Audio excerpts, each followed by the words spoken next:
पवारांचे खासदार एकनाथ शिंदे यांच्या शिवसेनेत विलीन होणार. फक्त सुप्रिया सुळे आणि शरद पवार मागे थांबणार. बाकीचे खासदार शिंदेंच्या सेनेचा हात धरून एनडीएचा भाग होणार. आमदारांच्या बाबतीत देखील तेच होणार. रोहित पवार व एनडीए सोबत जाण्यास उत्सुक नसलेले एक दोघं सोडले तर सर्व आमदार शिंदेंच्या शिवसेनेत विलीन होणार. दोन राष्ट्रवादी आणि भाजप यांच्या चर्चेतून जे काही झालं त्यातून हा पर्याय समोर आल्याची आता चर्चा होतीये. एकतर दोन्ही राष्ट्रवादीच्या विलिनीकरणाचा मार्ग पूर्णत्वाला येत नाही. त्याचं कारण अजित पवार गटाकडून शरद पवार गटाला टाकण्यात आलेल्या अटी असल्याचं सांगण्यात येतंय. दुसरीकडे शरद पवारांच्या खासदारांना सत्तेची आस लागलेली आहे. अशा सर्व झांगडगुत्त्यातून मार्ग काढण्यात आला आणि तो आहे शिंदेंच्या शिवसेनेचा. संसदेचं पावसाळी अधिवेशन सुरू असतानाच या राजकीय घडामोडी होतील अशा चर्चा देखील सुरू झाल्यात आणि त्यातूनच एक नेते दुसऱ्या नेत्यांना भेटत असल्याचं सांगण्यात येतंय. नेमकं शिजतंय काय समजून घेऊया या व्हिडिओतून. नमस्कार, मी चिन्मय आणि तुम्ही पाहताय बोलभिडू. तर सुरुवात करूया कोण कोणाला भेटलं इथपासून. शरद पवार अधिवेशनादरम्यान एकनाथ शिंदे यांना भेटले तेव्हा ऑपरेशन टायगर झालं होतं आणि पवार बऱ्याच काळानंतर विधान भवनात आले होते. तेव्हा ते एकनाथ शिंदेंच्या केबिन मध्ये गेले आणि त्यांची भेट घेतली.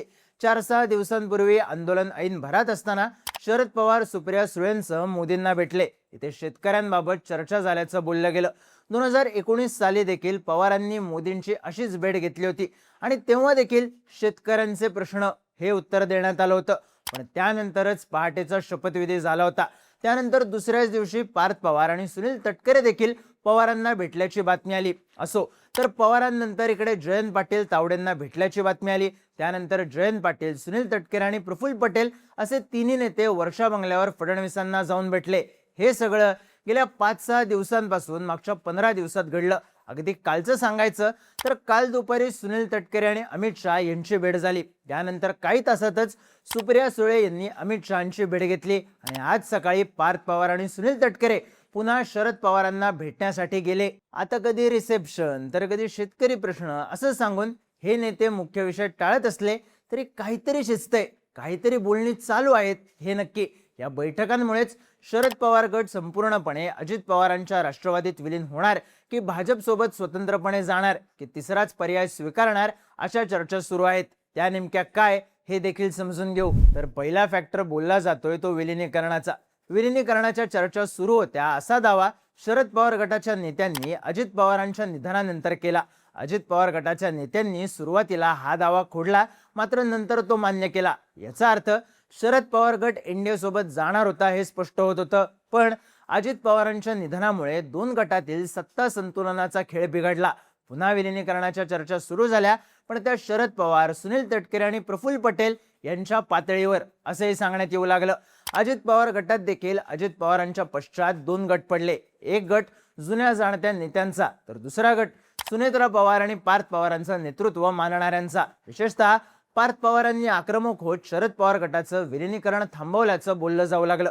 विलिनीकरण होऊच द्यायचं नाही म्हणून दोन्ही गट एकत्र झाले तरी पक्षाचं राष्ट्रीय अध्यक्षपद सुनेत्रा पवारांकडेच असेल.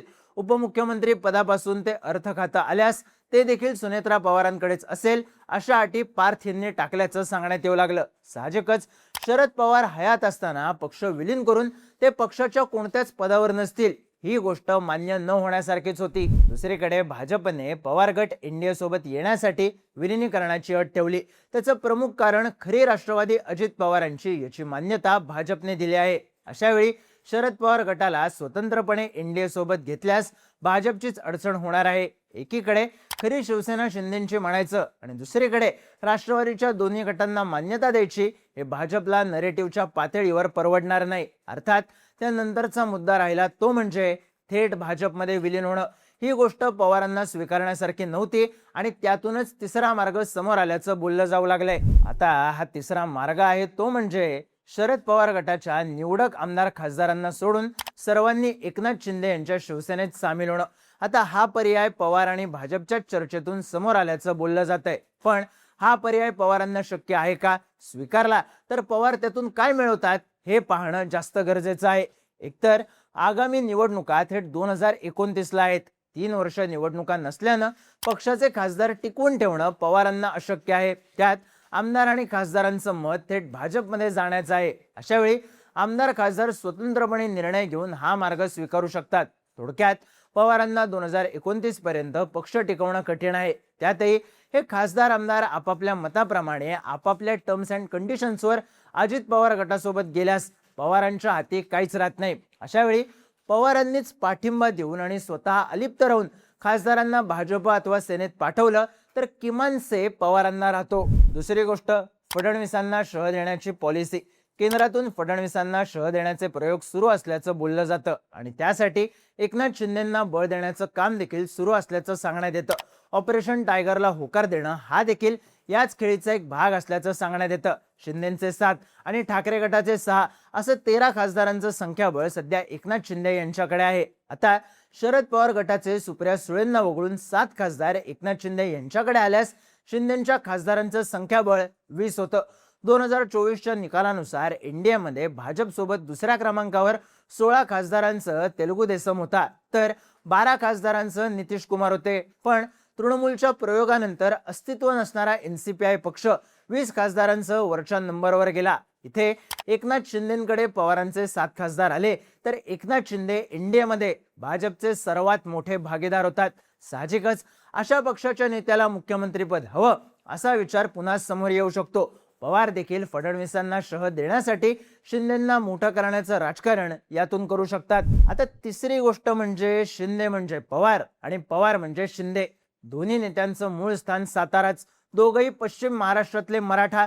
दोन्ही नेत्यांचं राजकारण एका बंडामुळे आणि त्या बंडातून मिळालेल्या मुख्यमंत्री पदामुळे सुरू झालं. शिंदे आणि पवारांमध्ये अनेक समान गोष्टी आहेत. पर्यायाने पक्षाची वैचारिक बांधणी जरी वेगळी असली तरी नेतृत्वाची एक समान विचारसरणी शिंदेंना दुसरे पवार म्हणून समोर आणते. अजित पवारांनंतर शरद पवार आपला वारसा शिंदेकडे देखील ट्रान्सफर करण्यास पुढे मागे बघणार नाहीत, हे तितकंच खरं आहे. एकतर शिंदेसोबत खासदार गेले तरी व्यक्तिगत पातळीवर पवारांच्या कंट्रोलमध्ये राहताना दिसू शकतात. आपलेच आमदार खासदार विरोधी पक्षात पाठवण्याचा कार्यक्रम यापूर्वी देखील पवारांनी केला आहे. इथे तर शिंदे पवारांसाठी सोयीचे ठरू शकतात. थोडक्यात शरद पवार स्वतः सुप्रिया सुळेंसह निवडक आमदारांना मागे ठेवून तिरकी चाल खेळू शकतात असं म्हणणं चुकीचं ठरत नाही. ते यामुळेच. तुम्हाला काय वाटतं? शरद पवार खरंच ही तिरकी चाल खेळतील का? तुमची मतं आणि प्रतिक्रिया कमेंट करून नक्की सांगा आणि माहितीपूर्ण व्हिडिओज पाहण्यासाठी बोलबिडूच्या YouTube चॅनलला सबस्क्राईब करायला विसरू नका.